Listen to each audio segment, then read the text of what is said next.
ধাৰাবাহিক বোমা বিস্ফোৰণত শেষ হৈ গ'ল বহু জীৱন। প্ৰথমটো বিস্ফোৰণ সংঘটিত হয় এক বিবাহ অভ্যৰ্থনা অনুষ্ঠানত।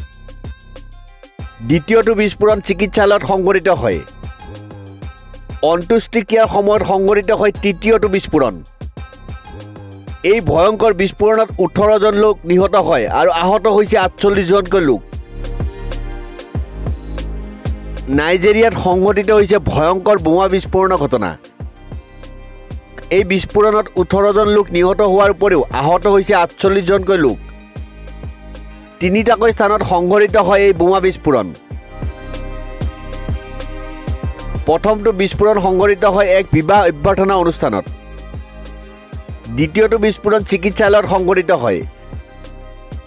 আনহাতে অন্ত্যেষ্টিক্ৰিয়াৰ সময়ত সংঘটিত হয় তৃতীয়টো বিস্ফোৰণ।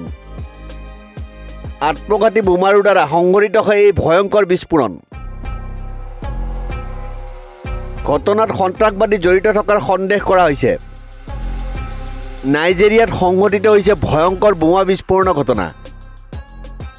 এই বিস্ফোৰণত 18 জন লোক নিহত হোৱাৰ উপৰিও আহত হৈছে 48 জনকৈ লোক। তিনিটাকৈ স্থানত সংঘটিত হয় এই বোমা বিস্ফোৰণ।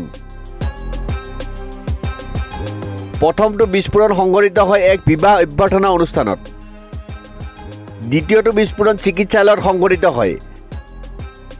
আনহাতে অন্ত্যেষ্টিক্ৰিয়াৰ সময়ত সংঘটিত হয় তৃতীয়টো বিস্ফোৰণ। আত্মঘাতী বোমাৰুৰ দ্বাৰা সংঘটিত হয় এই ভয়ংকৰ বিস্ফোৰণ। ঘটনাত সন্ত্ৰাসবাদী জড়িত থকাৰ সন্দেহ কৰা হৈছে। News desk report, news 13।